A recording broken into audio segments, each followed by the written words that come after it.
Fai máis de 2 anos, o 17 de decembro do 2018, a ONU aprobaba a Declaración dos Dereitos dos Campesinos e das Campesinas e das persoas que traballan en entornos rurais. Un traballo iniciado fai máis de 17 anos pola Vía Campesino, movemento internacional que aglutina a campesinos e campesinas de prácticamente todos os países do mundo, movemento do que tamén forma parte o Sindicato Labrego Galego de aquí na Galiza. No seu artigo 4, dita declaración recoñece que os Estados adoptarán as medidas axeitadas e necesarias para erradicar todas as formas de discriminación que as mulleres labregas sufrimos, que as mulleres que traballamos en entornos rurais estamos a sufrir simplemente polo feito de ser mulleres.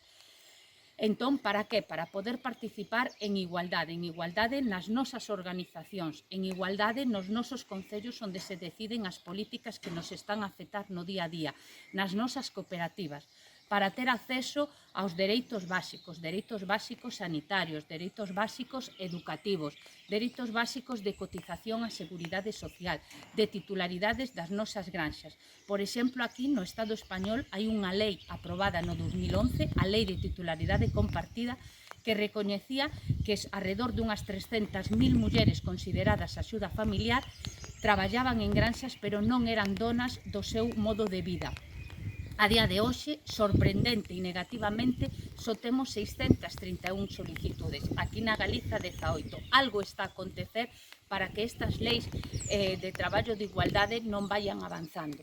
Tamén o acceso á terra, aos nosos medios productivos. Si no seu momento foi moi importante a aprobación desta Carta de Dereitos dos Labregos e das Labregas, agora a importancia radica en que os Estados a tomen como unha ferramenta e adopten as medidas para traballar no seu día a día e para avanzar na consecución de estos dereitos.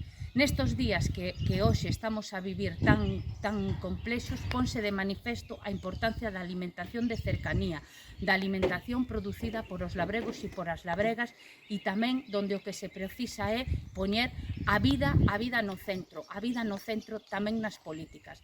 Globalicemos a loita, globalicemos a esperanza.